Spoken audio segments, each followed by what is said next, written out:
Issue 68. After a few panels are wasted on a pointless recap, Antoine asks if not Whole will remain 3 hours in the future forever, purely to remind the audience that this is the case. And it's really annoying me how that 3 hours into the future thing hasn't been used for anything useful or interesting yet, and has done nothing but make characters remind you that it exists. The freedom fighters and Sonic's parents are waiting for Sonic to arrive at his 16th birthday? I would expect him to be 13 or 14 at most, considering how early in the comic this is, although modern Sonic is 15 and the adventure adaptation will come at some point. But you'd think they'd wait until then to have this birthday happen. Then we see Mobototropolis with Nate in a red cloak disguise with Sonic and Tails because they want to avoid a panic being caused at sight of an Overlander. But considering Nate's face is clearly visible below the hood, it's obvious that he's one anyways. And you'd think he'd be so famous, because of his contribution to the city, that everyone recognized him on sight from that. Also, Sonic says that he's short, which I just noticed now, and that does explain why he's the same height as Sonic. The city is being prepared for a parade, because even though they landed the biplane on the outskirts of town, word apparently still got out early about Sonic's coming home, and the citizens must be putting on a surprise party for him to show their appreciation for him. And after we cut to another satellite being activated by a person, we cut to Big Kahuna Island on the deserted city of West Robotropolis. Wait, why is it deserted? There were problems with overpopulation in Robotropolis earlier, but those problems wouldn't have happened if they didn't ignore this place. Especially since if this place was populated, Snively and his fellow criminals wouldn't have been able to get away with hiding here after taking the crystallized Kodos and Arachnids with them, for a reason that even one of the criminals is confused by because they're not doing anything to help. And I'm thinking maybe the airship they escaped in didn't have any missiles to be attacking Robotropolis with, because why else would they land here first? After Snively's nervous about suddenly being in charge of a bunch of arguing villains, Arachnids and Kodos magically recover from the crystal forms for no reason, even though Ixis was brought back to Zone of Silence a long time ago. So you'd think if that was the reason, they would have recovered from it way long ago. Nicole then tells Sally that she's receiving an urgent signal from the King in her radio transmitter, and Sally compliments Rotor on upgrading Nicole's systems and putting the effort to justify that. The King says that he's been trying to contact Sally for 2 days now and has been failing for some reason. And says everyone has to go to Mobototropolis immediately or they'll miss this citywide celebration. We then go back to Sonic with Tails hovering in front of a large crowd, somehow not giving himself away immediately with that. And the fact that it's lampshade just makes him not getting caught all the more glaring because they know that was a problem. But unfortunately, the city starts getting attacked by falling boulders. And Sonic tells Tails to help the bystanders while he'll get rid of the flames, and Nate of course hides to protect himself. We then see Bunny actually doing something for a change as she's carrying some citizens to safety herself while walking over the devastation in flames with her extendable legs. After Nicole says that the cluster of asteroids near the planet shouldn't be close enough to be falling onto the city, not so much what a coincidence it'd be that they're landing here. Sonic then grabs Sally and carries her, and after the asteroids have stopped falling, Nate is introduced to the freedom fighters as someone who helped to defeat Ixis Naugus. Then Sally worries about her father being okay, and Sonic then says he hasn't seen him and is surprised he'd even know he was back, and asks about the big celebration happening. Rotor says that the King must have been talking about someone else from Sally's past returning when he contacted her. Oh, Elliot! That's really clever writing.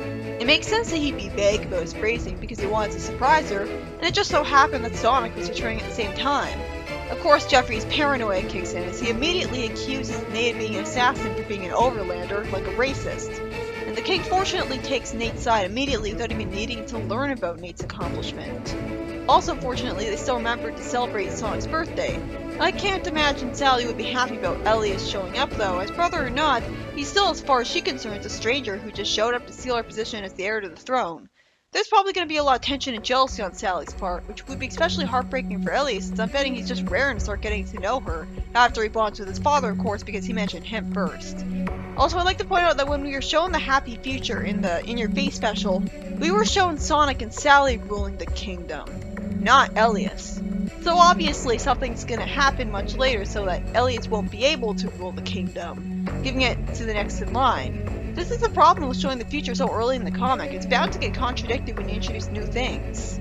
The next story continues where the wolf pack left off, as they climb up a ladder out of the raft during the storm.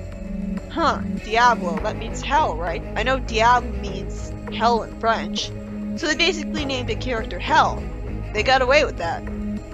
For some reason, they have a little fight over how they supposedly don't have time to let all the air out of the raft to be able to carry it with them for later use.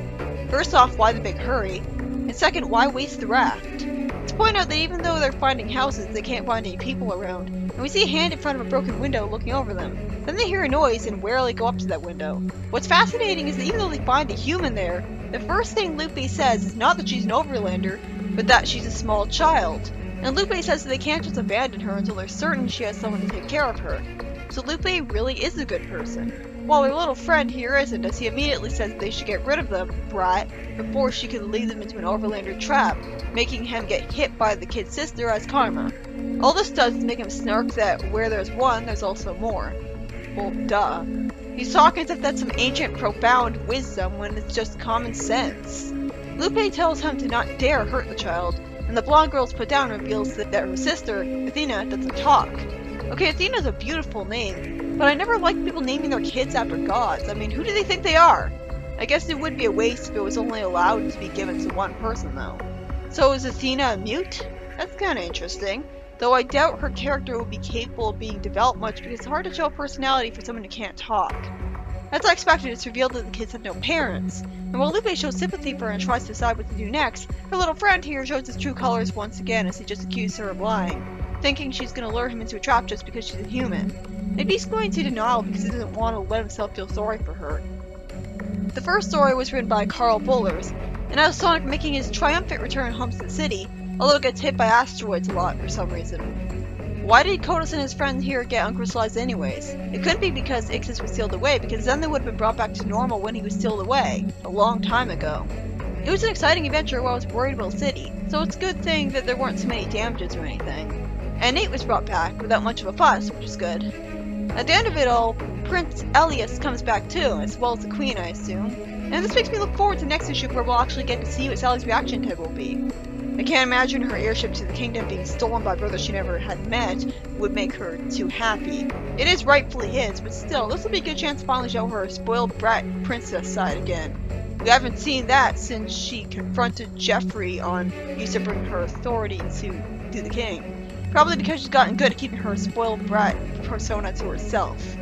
That's part of maturity. And the second story was written by Kim Penders, and the situation at the end of it actually made me start to care about what's going on with the Wolfpack finally. It's not only do they find some orphaned kids, but overlanders at that. So this is going to be interesting. It's one of the Wolfpack being all untrusting of them, while Lupe shows some compassion by being on their side. I'm interested in seeing more of this, especially learning what happened to their parents in the city in the first place.